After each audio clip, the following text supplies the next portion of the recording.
MLC Teenmar Mallanna వ్యాఖ్యలపై శాసన మండలి చైర్మన్ గుత్తా సుఖేందర్ రెడ్డికి ఎమ్మెల్సీ కవిత ఫిర్యాదు చేశారు. అనంతరం తీన్మార్ మల్లన్నపై తీవ్ర విమర్శలు చేశారు. మల్లన్న తనపై చాలా దారుణంగా మాట్లాడారని అన్నారు. ఆడవాళ్లు రాజకీయాల్లో మాట్లాడకూడదని ప్రశ్నించారు. బీసీ రిజర్వేషన్లపై తాను మాట్లాడకూడదని అన్నారు. వెంటనే తీన్మార్ మల్లన్నను అరెస్టు చేయాలని డిమాండ్ చేశారు కవిత.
తెలంగాణ రాష్ట్రంలో ఆడబిడ్డలంటే ఒక ప్రత్యేకమైనటువంటి గౌరవం ఉంటుంది.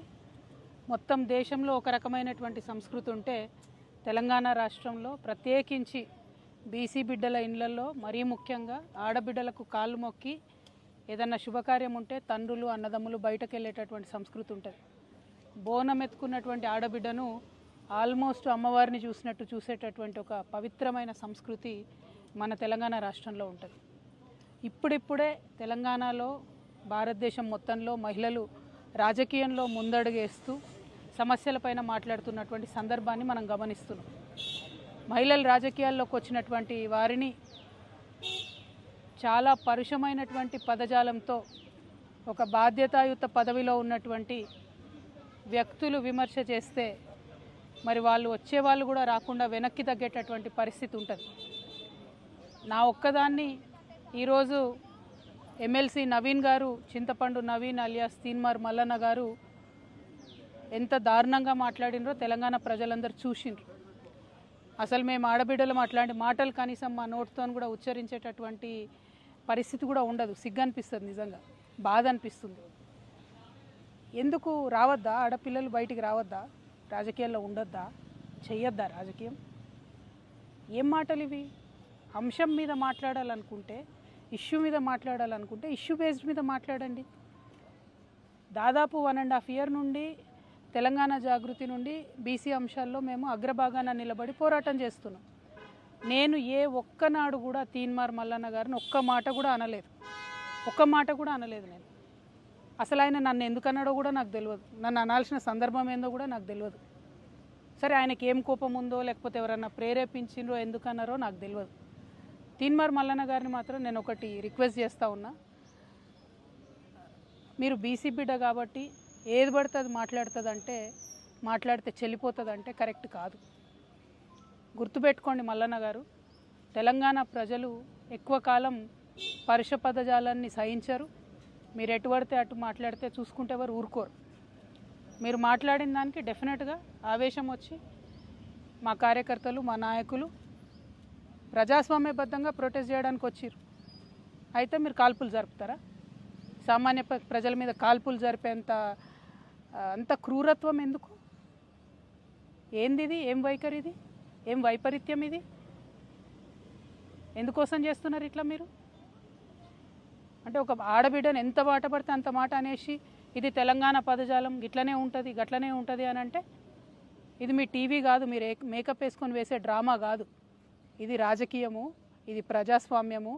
ఇందులో అనేక మంది ప్రజల యొక్క జీవితాలు ముడిపడి ఉన్నాయి. అరే, తెలంగాణ జాగృతి ఎన్నో కార్యక్రమాలు చేసింది. అందులో బీసీ ఉద్యమం ఒక భాగం మాత్రమే. ఇంకా చాలా కార్యక్రమాలు చేస్తాం, ఇంకా బలంగా పోరాటం చేస్తాం. ఎందుకోసం మీకు ఇంత దుగ్ధ? ఎందుకోసం? ఒక ఆడబిడ్డ రోడ్డు మీద నిలబడి ప్రశ్నిస్తే తట్టుకోలేకపోతున్నారా? నాలాంటి వాళ్ళను కోట్లాది మందిని తయారు చేస్తా ఏమనుకుంటున్నారో మీరు? మేము అనుకుంటే, ఆడబిడ్డలు అనుకుంటే కనీసం ఇంట్లోకి వెళ్ళి బయటకు వెళ్ళలేరు మీరు. ఆలోచన చేసుకోవాలి మల్లన్న గారు. ఎవరి కోసం మాట్లాడుతున్నారు మీరు? నేను ఇవాళ రాష్ట్ర ముఖ్యమంత్రి గారిని కూడా అడుగుతున్నా. ఈ మల్లన్న గారు నిన్న మధ్యాహ్నం ఈ టైంకి ఈ మాట మాట్లాడితే ఇంతవరకు నేను ముఖ్యమంత్రి గారికి ఒక సహచర ఎమ్మెల్సీని ఇంతవరకు కనీసం ముఖ్యమంత్రి గారు మాట్లాడలే. ఆ రోజు వారి కుటుంబ సభ్యుల మీద మాట్లాడితే ఇద్దరు ఆడపిల్లల్ని, యూట్యూబర్స్ని, జూనియర్ జర్నలిస్టులని పట్టుకపోయి మీరు జైల్లో పెడతారా?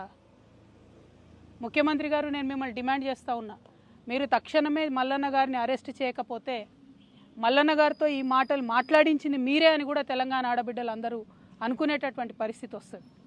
మీ కుటుంబానికి ఒక న్యాయం, తెలంగాణ ఆడబిడ్డలందరికీ ఇంకో న్యాయం ఉంటుందా? ఎంత ఆవేదనగా మాట్లాడినారు ఆ రోజు అసెంబ్లీలో ముఖ్యమంత్రి గారు. మా ఆడబిడ్డలు అంటారా, మా కుటుంబాన్ని అంటారా అని. ఇవాళ నేను తెలంగాణ ఆడబిడ్డను కాదా? తెలంగాణ ఉద్యమంలో పనిచేయలేదా? తెలంగాణ బీసీల కోసం పనిచేస్తలేనా? తెలంగాణ అసెంబ్లీలో అంబేద్కర్ బొమ్మ పెట్టాలని దీక్ష చేయలేదా? ఎన్ని పనులు చేసినాం, ఎన్ని విషయాల్లో కొట్లాడినాం, ఎన్ని అంశాల్లో మాట్లాడినాం. ఇంకా మాట్లాడతాం, మాకు అవకాశం ఇస్తే ఆడబిడ్డలకి ఇంకా మాట్లాడతాం.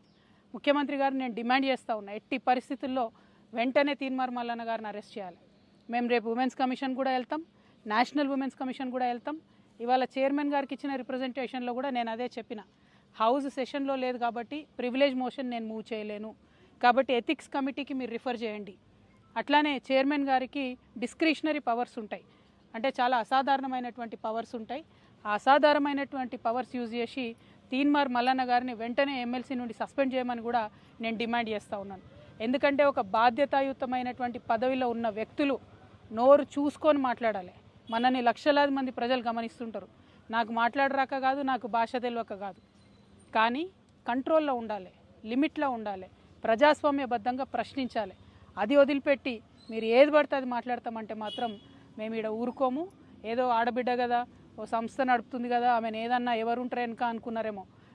నా వెనక లక్షలాది మంది తెలంగాణ ఆడబిడ్డలు ఉన్నారు, నా వెనక లక్షలాది మంది తెలంగాణ అన్నదమ్ములు ఉన్నారు. నేను మామూలు ఆడబిడ్డను కాదు చెప్తున్నా. అగ్గి రవ్వనై రగులుతా ఎక్కువ తక్కువ వేస్తే. తీన్మార్ మల్లన్న గారు జాగ్రత్త, నేను చెప్తున్నా, జాగ్రత్తగా ఉండండి. Thank you. జై తెలంగాణ.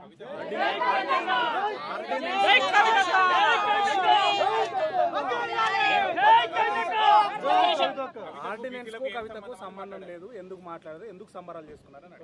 నేనేమంటున్నా, తీన్మార్ మల్లన్న గారు బీసీ ఉద్యమానికి సంబంధించి నన్నెందుకు ప్రశ్నిస్తున్నారు? అసలు నేను ఇచ్చేదాన్న ఆర్డినెన్స్ తెచ్చేదాన్ని.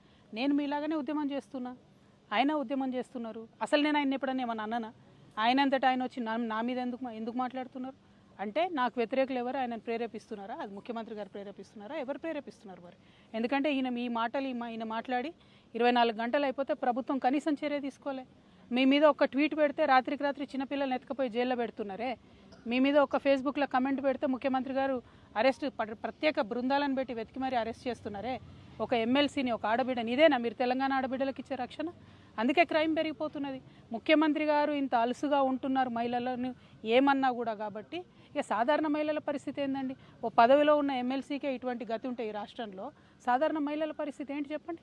ముఖ్యమంత్రి గారు చర్యలు తీసుకోవాలి. ఆయన తీన్మార్ మల్లన్నకి ఏం సంబంధం? ఆయనను ఏమన్నా నేను అసలు ఎప్పుడు ఏమనలేదు. నేను ఇన్ని 1.5 years నుండి బీసీల కోసం కూడా ఒక్క సెకండ్ కూడా నేను ఆయన గురించి మాట్లాడలేదు. ఆయన ఎందుకు నా గురించి మాట్లాడాలి? First point. సెకండ్ పాయింట్, ముఖ్యమంత్రి గారు మాత్రం చూసి చూడనట్టుగా ఈ వ్యవహారంలో ఊరుకుంటే తెలంగాణ ఆడబిడ్డలందరం కూడా ఇది మాకు అవమానంగానే భావిస్తాం.